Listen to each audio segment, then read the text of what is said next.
라디오 문학관 세계 단편 소설 50선 알베르 까미 원작의 손님 3부작 마지막 시간입니다.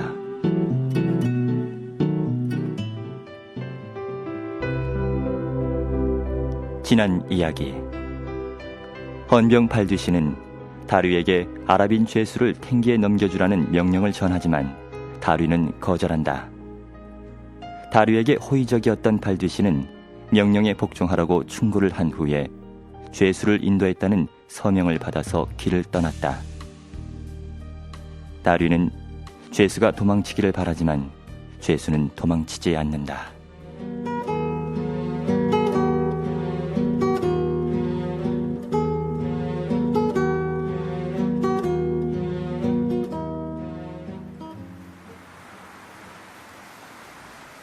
가벼운 바람이 학교 주위를 스치고 있었다. 바람은 아마 구름을 쫓을 것이고 그러면 해가 다시 나오리라. 어둠 속에서 바람이 더욱 거세어졌다. 암탉들이 조금 술렁대는가 했더니 이내 잠잠해졌다. 아랍 사람은 옆으로 돌아 누우며 그에게 등을 돌려댔고 끙끙 신음하는 소리가 들리는 것 같았다. 그 후 다리는 한결 세차고 규칙적인 호흡 소리를 주의 깊게 듣고 있었다.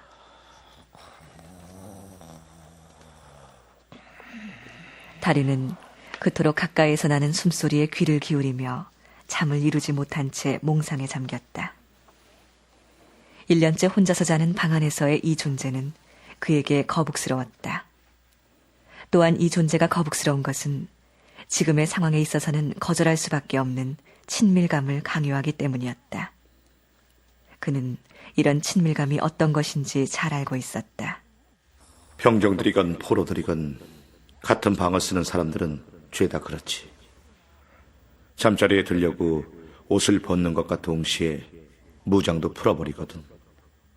그리고는 서로의 차이도 초월해버리고 기이한 유대를 맺곤 하잖아. 다리는 몸을 흔들며 마음을 추스렸다. 이런 허튼 생각은 질색이야. 잠을 자야 해. 이젠 자자.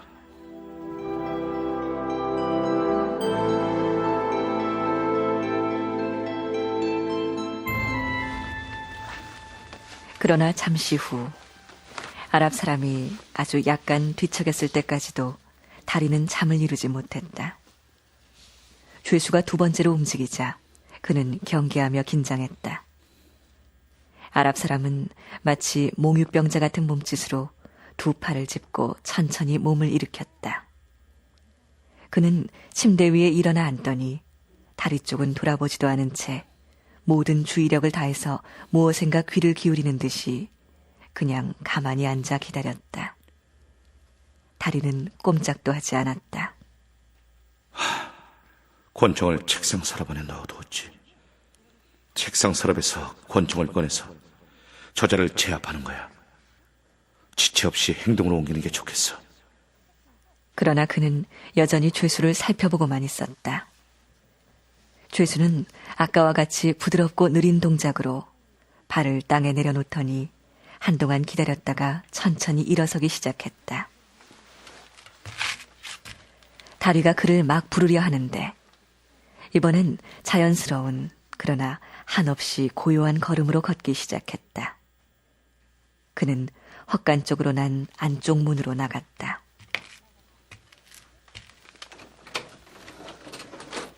조심스럽게 손잡이를 돌리더니 뒤로 문을 밀고 밖으로 나갔다. 문은 열어놓은 채였다. 도망치는군. 도망쳤어. 차라리 속 시원하게 잘 됐어. 그는 귀를 기울이고 있었다. 암탉들은 움직이지 않았다. 그렇다면 놈은 고원 쪽으로 들어선 거로군. 그때 물 흐르는 소리가 어렴풋이 들려왔다. 그게 무슨 소리였는지 안 건 그가 다시 문 앞에 나타났을 때였다.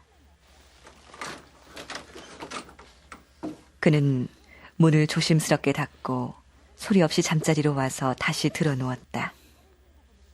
그제서야 다리는 등을 돌리고 잠이 들었다. 얼마 후 다리는 또다시 학교 주위를 서성이는 발소리를 잠결에 들은 것 같았다. 이건 꿈이야. 나는 꿈을 꾸고 있는 거라고. 이 소리는 꿈에서 듣고 있는 거야. 그래, 맞아. 그리고 다리는 잠이 들었다.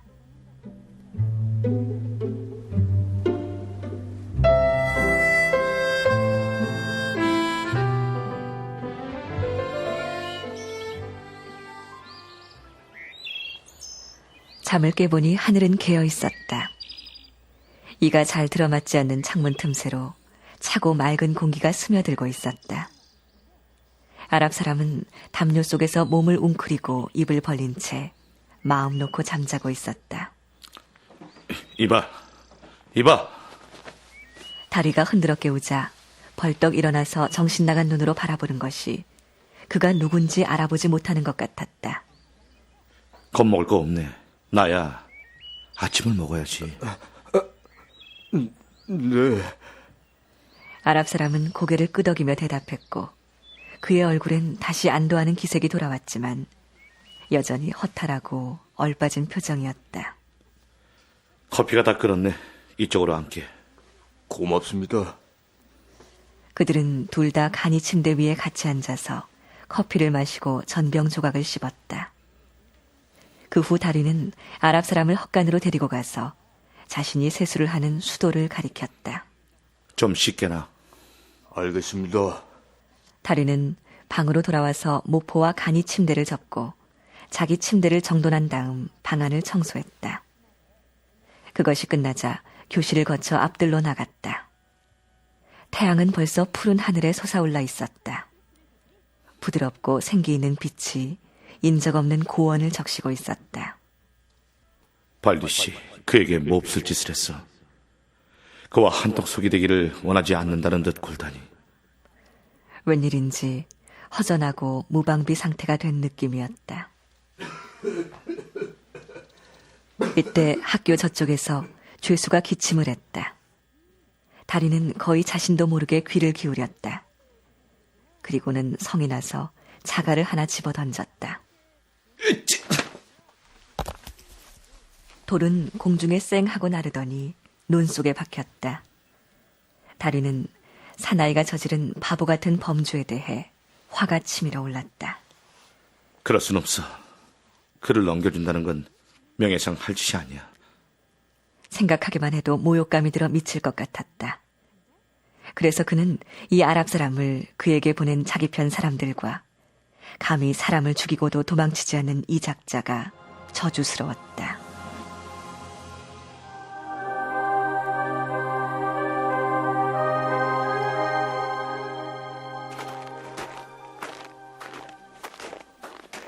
다리는 일어서서 앞들을 한 바퀴 돌다 말고 가만히 서서 기다렸다가 학교 안으로 들어갔다. 이리 오게. 네? 네. 그는 앞장서서 방 안으로 들어갔다. 스웨터 위에다 사냥용 옷옷을 걸치고 행군용 구두를 신었다. 그리고 그는 아랍 사람이 두건을 쓰고 샌들을 신는 것을 서서 기다렸다. 교사는 그 아랍 사람에게 나가는 문을 가리켰다. 가게. 하지만 상대방은 움직이지 않았다. 나도 가는 거야. 어서. 아랍 사람이 나갔다. 다리는 방 안으로 다시 들어가서 마른 빵과 대추야자 열매와 설탕을 꾸러미에 뿌렸다. 교실에서 밖으로 나가기 전에 그는 자기 책상 앞에서 한동안 머뭇거렸지만 곧 교실 문턱을 넘고 얼른 문을 닫았다. 이리로 오게. 다리는 죄수의 앞에 서서 동쪽을 향해 갔다. 그러나 학교에서 아주 조금 떨어진 곳에 이르렀을 때 뒤에서 무슨 희미한 소리가 들리는 것 같았다. 무슨 소리가 들리지 않았나? 글쎄요. 아랍 사람은 무슨 영문인지 모르는 듯 그의 거동을 바라보고 있었다. 자, 가지. 네, 알겠습니다. 그들은 1시간쯤 걸은 후 뾰족한 석회암 옆에서 쉬었다. 눈은 점점 더 빨리 녹았고 태양은 물 웅덩이들을 빨아올리며 아주 빠른 속도로 고원을 말끔히 씻어내고 있었다. 고원은 차츰 물기가 마르면서 공기처럼 진동하고 있었다. 이따금 새 한 마리가 유쾌한 소리를 내며 그들 앞 허공을 가르며 날았다. 다리는 심호흡을 하며 신선한 햇빛을 들이마셨다. 이 낯익고 광막한 공간이 눈앞에 펼쳐지자 그의 안에선 일종의 열광이 용솟음쳤다. 푸른 하늘 아래 이젠 거의 황금빛이 된 낯익은 대자연의 품에 안겨 생기가 솟아올랐다.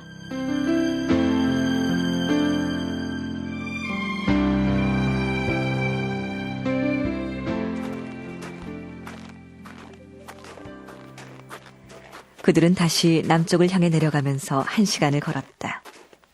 그리고 바삭바삭한 바위들로 이루어진 어떤 편편한 고지에 이르렀다. 여기서 어디로 갈지 선택을 해야 해. 다리는 두 방향을 찬찬히 살펴보았다. 지평선 저 끝에 걸린 하늘뿐 사람의 그림자라곤 보이지 않았다. 그는 아랍 사람을 돌아보았다. 자, 밖에. 이건 대추야자 열매와 빵, 그리고 설탕이야. 이틀은 견딜 수 있을 거야. 여기 돈도 1,000프랑 있고. 근데 그걸 왜 제게... 아랍 사람은 꾸러미와 돈을 받아들었지만 받은 것을 어떻게 해야 할지 모르겠다는 듯 그걸 움켜쥔 두 손은 가슴 높이만큼 쳐들고 내리지 못했다. 자, 이제 똑똑히 봐. 여기 동쪽은 탱기로 가는 길이야. 2시간만 걸으면 돼. 탱기에는 도청과 경찰서가 있지. 거기서 자네를 기다리고 있네. 네, 알고 있습니다. 다리는 그의 팔을 잡고 사정없이 남쪽을 향해 돌려세웠다. 그들이 서 있는 고지 아래로 길이 보일락 말락했다. 여기 이 남쪽 길은 고원을 횡단하는 길이야. 여기서부터 하루만 걸어가면 목초지와 가장 가까이 있는 유목민을 만나겠지. 그럼 그들은 자기네 법에 따라 자네를 맞아서 보호해 줄 것세. 하지만... 아랍 사람이 다리를 향해 돌아섰다. 어떤 공포의 빛 같은 것이 그의 얼굴에 떠올랐다. 이것 보세요. 아니야. 아무 말 말게. 자, 나는 가겠네. 하지만 저기요. 그는 등을 돌리고 학교 방향으로 2어 걸음 크게 내딛다. 가만히 서 있는 아랍 사람을 애매한 표정으로 바라보고 다시 떠났다. 몇 분 동안 들리는 것은 차가운 땅 위에 또렷이 울리는 자신의 발소리뿐이었다. 그는 고개를 돌리지 않았다. 뒤돌아보지 말자. 절대로. 나는 학교로 돌아가면 되는 거야. 그러고 나면 모든 게 처음으로 돌아가게 될 거라고. 그러나 한참 지난 후에 돌아다 보았다. 아랍 사람은 여전히 언덕 끝에 이젠 2 팔을 축 늘어뜨리고 서서 교사를 바라보고 있었다. 다리는 목이 꺽 막히는 느낌이었다. 답답해. 네가 살 길을 찾아가라고. 뭐 때문에 거기 그렇게 서 있는 거야? 어? 바보 천치 같은 놈. 가! 당장 가라고. 네 살 길을 찾아가란 말이야. 다리는 답답한 나머지 욕을 하며 크게 손짓을 해보인 다음 다시 걸음을 옮겼다.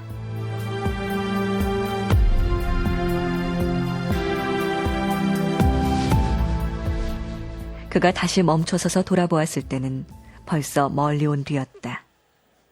이젠 언덕 위에 아무도 없었다. 다리는 망설였다. 태양은 어느덧 하늘 위에 높이 떠올라서 그의 이마를 후벼파기 시작했다. 교사는 처음엔 어쩔 줄 몰라 하다가 이내 결심을 한 듯 온기를 되짚어갔다. 그가 작은 언덕으로 다시 돌아왔을 때는 몸이 땀에 흠뻑 젖어 있었다. 그는 전속력으로 언덕을 올라가 헐떡이며 정상에서 걸음을 멈췄다. 남쪽으로 바위들이 뒤덮인 곳은 푸른 하늘을 배경으로 그 윤곽이 뚜렷하게 보였지만 동쪽에 있는 들판 위에는 열기로 인한 아지랑이가 벌써부터 아물거리고 있었다. 어디로 간 거야? 대체 어디 있는 거냐고? 어떻게?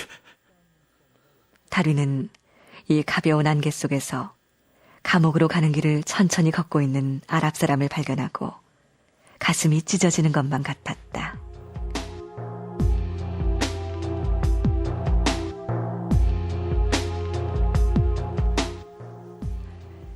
얼마가 지난 후 교실의 창 앞에 우두커니 선 채 교사는 하늘 꼭대기에서 쏟아져 고원 전체의 표면에서 튕겨오르는 싱싱한 햇빛을 멍하니 바라보고 있었다.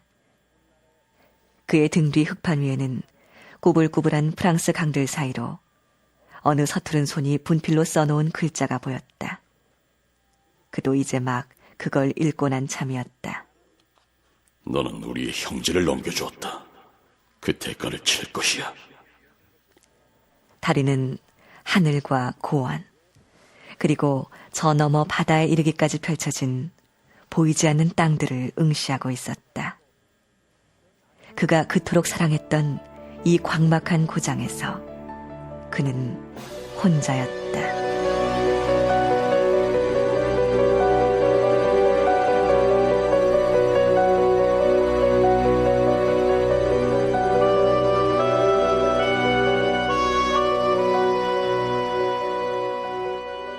라디오 문학관 세계 단편 소설 50선 알베르 까미 원작의 손님 마지막 시간이었습니다. 이 작품의 주인공 다류는 살인을 저지른 아랍 사람에게 분노를 느끼지만 먹을 것과 돈을 주며 유목민들에게로 도망치는 길을 알려줍니다. 주인공의 이러한 행동은 무엇을 의미하는지 건국대 불문학과 김동윤 교수께 도움 말씀 듣겠습니다. 다류는 양심상 아랍인 용의자를 경찰에 넘길 수는 없었죠. 그렇다고 상관의 명령에 거역할 수 없었습니다. 상관의 명령이 자존심에 위배된다고 생각했던 거죠.